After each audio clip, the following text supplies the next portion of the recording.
Hey y'all, Sturgis just wrapped up. And I'll be honest with you, I've watched some of the videos. And I saw the Black Hills. I saw mile after mile of motorcycles. I saw those long roads rolling through some of the prettiest country God ever made. And I understand why riders want to go. But sitting here looking at Fool's Gold, I kept thinking about something. Just because the road is famous does not mean it's my road to ride. I'm Tony. This is Two Lane Reflections.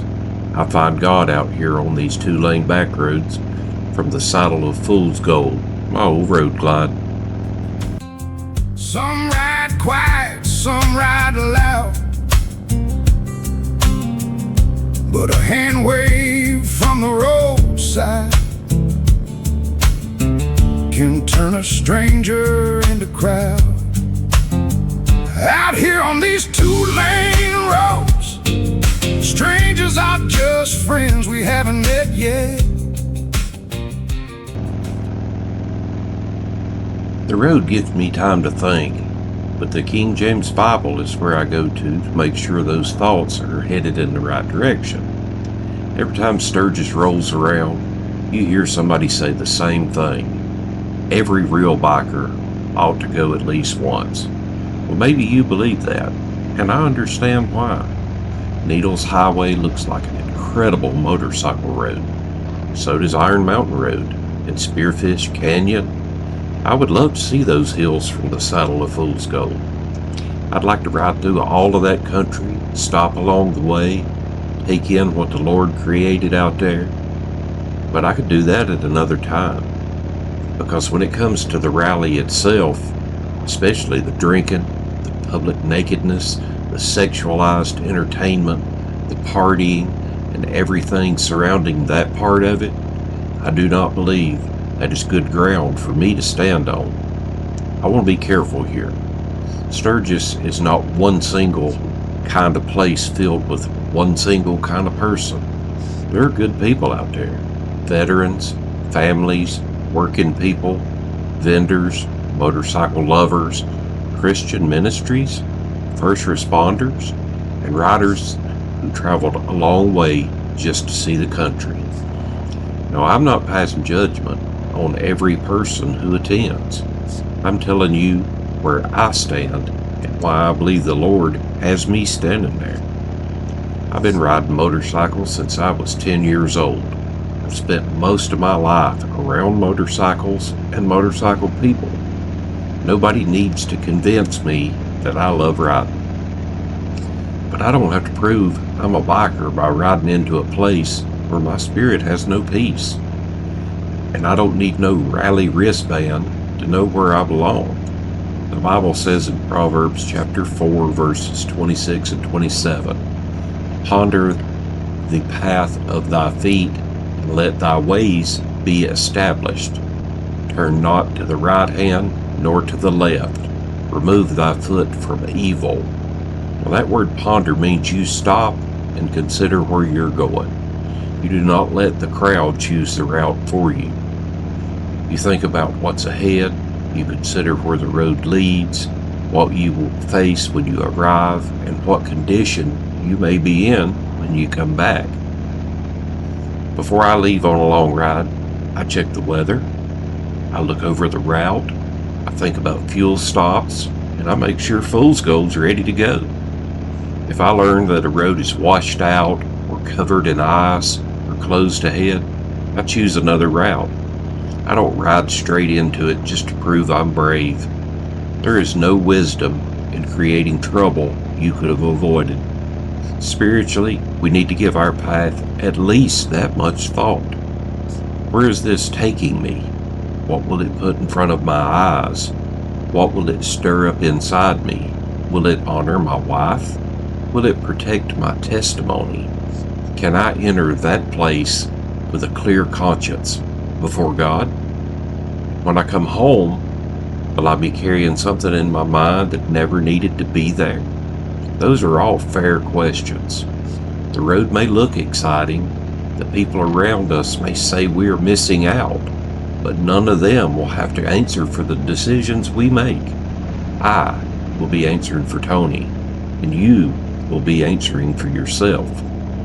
I know what the Lord saved me from, and I know He has still work to do in me. The Lord saved my soul, but this flesh, it still needs to be kept under control. I cannot stand around temptation, feed it, stare at it, and then act surprised when it begins working on my mind. 1 Corinthians chapter 10 verse 12 says, "Wherefore let him that thinketh he standeth take heed lest he fall." The danger often begins when a man becomes convinced that something cannot affect him.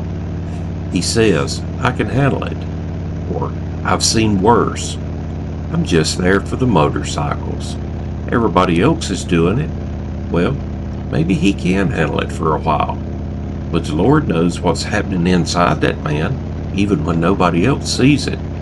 Romans chapter 13 verse 14 says, "But put ye on the Lord Jesus Christ, and make not provision for the flesh to fulfill the lust thereof." Making provision means you are giving the flesh something to work with. You are leaving room for it. You're planning around it. You are opening a door while telling yourself you will never walk through it. We sometimes ask God to give us strength when choosing to stand in the very place that feeds our weakness. We ask Him to guard our eyes, and then we deliberately put wickedness in front of them. We ask Him to protect our homes, and then we carry things back into those homes through what we have watched and entertained. We ask help to help us live clean while keeping one hand on something dirty. At some point, you have to quit negotiating with what you already know is wrong. Sometimes the wise decision is to simply not go. Psalms 101 verse 3 says, "I will set no wicked thing before mine eyes. I hate the work of them that turn aside. It shall not cleave to me." David said, "I will not set no wicked thing before mine eyes." You cannot always control what unexpectedly passes in front of you, but you can control what you deliberately place in front of them. You can control what you keep watching. You can control where you point your camera. You can control what channel you return to. You can control whether you turn your head away or you keep staring. And you can control whether you spend your money and make plans to put yourself in a place where you already know what will be happening. I could probably come back from Sturgis with motorcycle footage that people would watch, but a camera does not clean up what's happening in front of you. Views are not worth feeding my mind something the Lord told me to turn away from. I have to live with what I see long after everybody else has finished watching the video. There's something else we need to understand. An uneasy feeling by itself is not enough to guide us. Feelings can fool us. The peace I'm talking about must agree with the Word of God. When Scripture clearly calls something sin, I do not need another sign. I do not need to wait for some special feeling. God has already spoken. When the Bible tells me to remove my foot from evil, I should not spend my time figuring out how close I could stand without crossing a line. Proverbs 22 chapter 3 says, "A prudent man foreseeth evil and hideth himself, but the simple pass on, and they are punished." Prudent man sees trouble ahead and steps out of its way. He doesn't have to experience every consequence for himself before he believes the warning. He does not have to wreck his home, harm his marriage, weaken his testimony, or fill his mind with filth before he decides it was a poor decision. Walking away from temptation does not make a man weak. It means he is honest enough to admit where he needs to be careful. I know the kind of man I was without the Lord, and I know the kind of thoughts this flesh can still produce. I do not need to test how close I can get to an old life without falling back into part of it. The flesh does not need any help from me. Truth be told, huge crowds and wild parties have never been where I feel my most at home anyway. Give me a quiet 2-lane, fool's gold underneath me, and enough space to hear myself think. But this goes deeper than my personal preference. I belong to Jesus Christ. Motorcycles are something I love. Jesus is the one who saved me. If motorcycle culture asks me to ignore the Word of God so I can prove I belong, I already know my answer. I love motorcycle people without taking part in everything motorcycle culture celebrates. I can admire the bikes. I can respect the long miles somebody rode to get there. I can appreciate the beauty of the black hills. I can also pray for the people attending, and I can still say, that road is not where the Lord is leading me. Maybe the Lord sent somebody else into that crowd to preach the gospel. There are Christian ministries that go into places most church folks would never entertain. If the Lord truly sent them, they need to obey Him. They also need prayer, accountability, and wisdom while they're there. But somebody else's calling does not automatically become mine. I should not go simply because I'm afraid somebody will question whether I'm a real biker. And I should never use another Christian's decision to silence what the Lord has shown me through His Word. Colossians chapter 4 verse 5 says, "Walk in wisdom toward them that are without, redeeming the time." Notice that the Bible says to walk in wisdom toward them. We do not need to mock people at Sturgis. We do not need to act like we are better than them. We do not need to sit at home with our noses turned up. Every person in that crowd has a soul. And Christ died for sinners there just as surely as He died for sinners sitting beside me in a church building. The Lord did not save me because I had already cleaned myself up. He saved me because I was lost and couldn't save myself. So this message should never become an excuse to hate anybody. Pray for those riders. Pray for the Christian ministries trying to reach them. Pray for the first responders. Pray for the families. Pray for the person who arrived looking for a good time but is carrying a hurt nobody around him can see. We can love people without following them everywhere they go. We can care about their souls without copying their choices. And we can speak the truth without acting like we earned our own salvation. The truth is, this message reaches much farther than one motorcycle rally. You may never have any desire to attend Sturgis, but you will still face places, people, and invitations that pull your heart in a direction it does not need to go. It might be an old bar where everybody still knows your name. It might be a friendship that always leads you back into things you once left behind. It may be something on your phone that you keep telling yourself you can control. It might be a relationship you know dishonors God. It might be a business deal you would have to lie about, or a private conversation you would never want your wife or husband to hear. It might be a gathering where an old version of you starts feeling comfortable again. Before you go, ponder the path of your feet and ask yourself plainly, does this agree with Scripture? What does this place encourage me to do? What will I have to ignore in order to feel comfortable there? Am I hiding any part of this decision from people who know me best? Have I already started making excuses for it? Will this help me walk closer to Christ, or will I spend the whole time trying to keep Him pushed to the side? You usually know what you're trying to talk yourself into. And if you have to keep drowning out the warning, maybe it's time to get still before the Lord and listen. Christ has given us liberty, and that liberty includes the strength to walk away from things that once controlled us.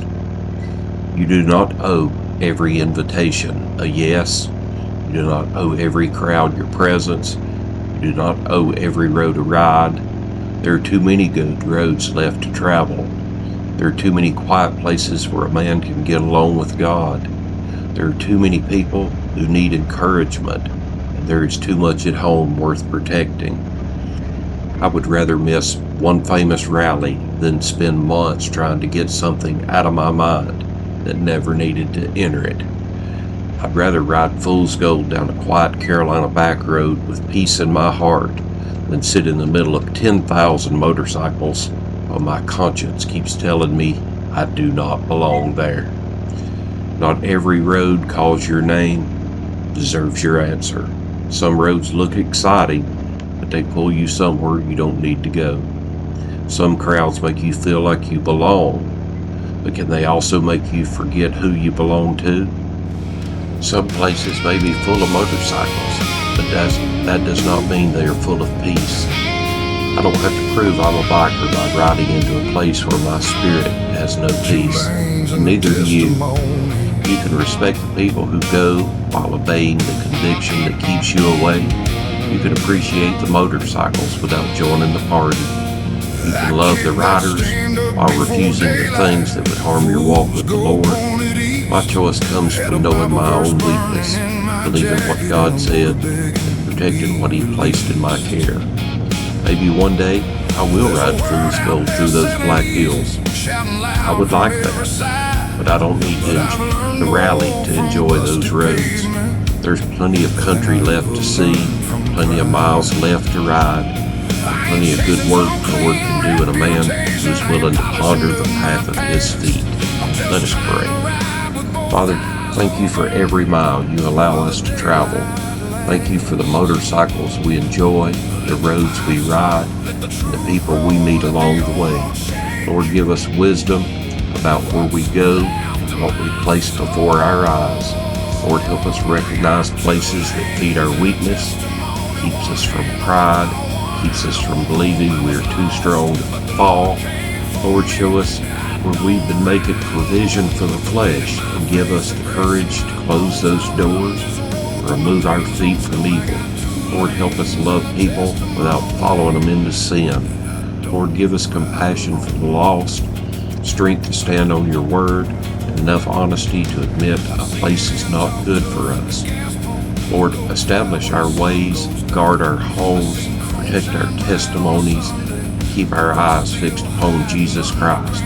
In His precious name, amen.